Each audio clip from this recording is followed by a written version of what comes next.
फकरुल्लाह। फक्र है जनाब। तुम पेरिस वाले खेमे में जाओ, तुम्हें पेरिस में फाड़ना है। जी जनाब।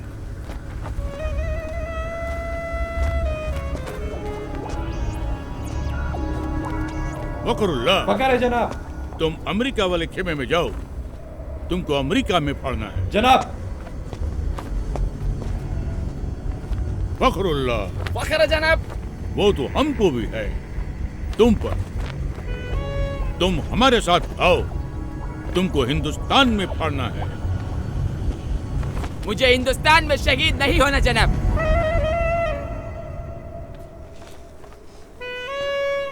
वहाँ पहले ही बहुत आतंक है। एक साथ 2 बम फट जाए तो दूसरे की खबर वही दबा देते, ताकि जनता में अखरोट पैदा न हो। अखरोट नहीं बेवकूफ, आक्रोश। बाकी का टीआरपी नेता ले जाते। मुझे तो इंटरनेशनल न्यूज बनना है। Love in Paris, americano. खामोश।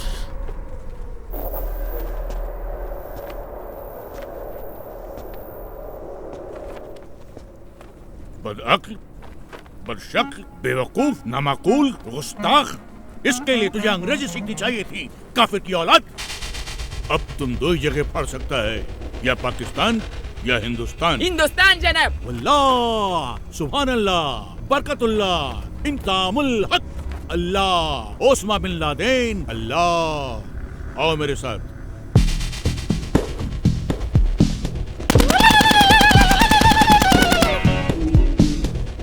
और एक बात ध्यान रखना, किसी भी मुल्क में जाकर फाड़ने के लिए सबसे पहले तुम्हें उस मुल्क के आम आवाम का एक हिस्सा बनना पड़ेगा, जिससे किसी को भी तुम पर शक न हो। इसलिए सबसे पहले मैं तुम्हें एक सच्चे हिंदुस्तानी जैसा बनाऊंगा, और सच्चे हिंदुस्तानी जैसा बनने के लिए तुम्हें हिंदुस्तान की तवारीख यानी कि हिस्ट्री और वहां की रवायत जाननी होगी, और वो तुम्हें मैं ना नहीं बताऊंगा, ये बताएगा।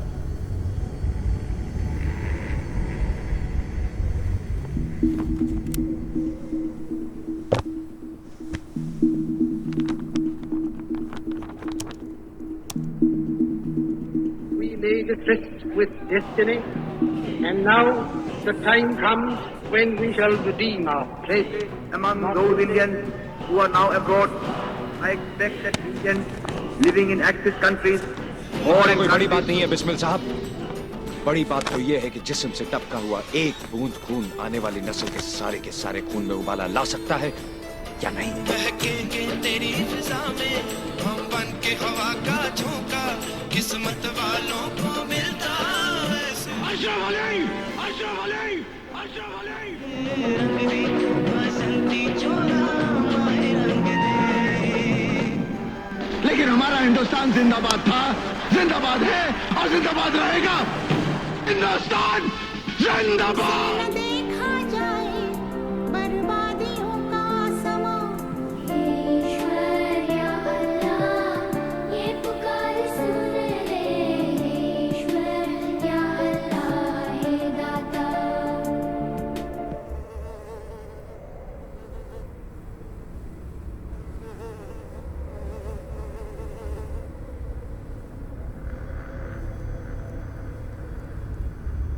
सुभान अल्लाह, अब तो एकदम हिंदुस्तानी जैसा लगता है।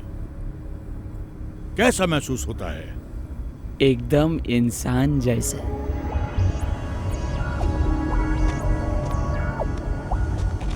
अब तू फाड़ने के लिए एकदम तैयार है।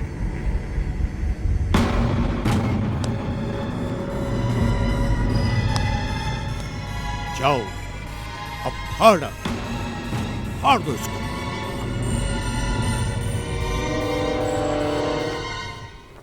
पंद्रह अगस्त 1947 सैकड़ों स्वतंत्रता सेनानी, जिसमें मुसलमान, हिंदू, सिख, ईसाई चारों कौम की शहादत के बाद भारत को आजादी मिली। एक ही तिरंगे के नीचे खड़ा होकर हम सब ने मिलकर भारत का संविधान बनाया, जिसमें जितना अधिकार एक हिंदू को दिया, उतना ही अधिकार एक मुसलमान को, और उतना ही एक सिख और उतना ही एक ईसाई को दिया। एक ऐसा देश जो हर मजहब को जानता हो, पहचानता हो, अपना मानता हो। ऐसा देश जहाँ पर हिंदू के मंदिर की घंटियों के साथ अजान मिलकर पूरे हिंदुस्तान को एकता का पाठ पढ़ाती हो। ऐसे देश पे कोई कैसे बम फाड़ सकता है? एक ऐसा देश जहाँ पर हिंदू और मुसलमान दोनों फांसी के तख्ते पर चढ़ गए हो, झूल गए हो। ऐसे देश पे बम कोई कैसे फाड़ सकता है? खामोश, नामाकुल, बदबक, गड़रिये की औलाद, काफिर। वापस तो हमारा बाप, हम खुद फाड़ देगा, हम खुद फोड़ेगा इसको। अरे हाँ, छोड़ दो इसको।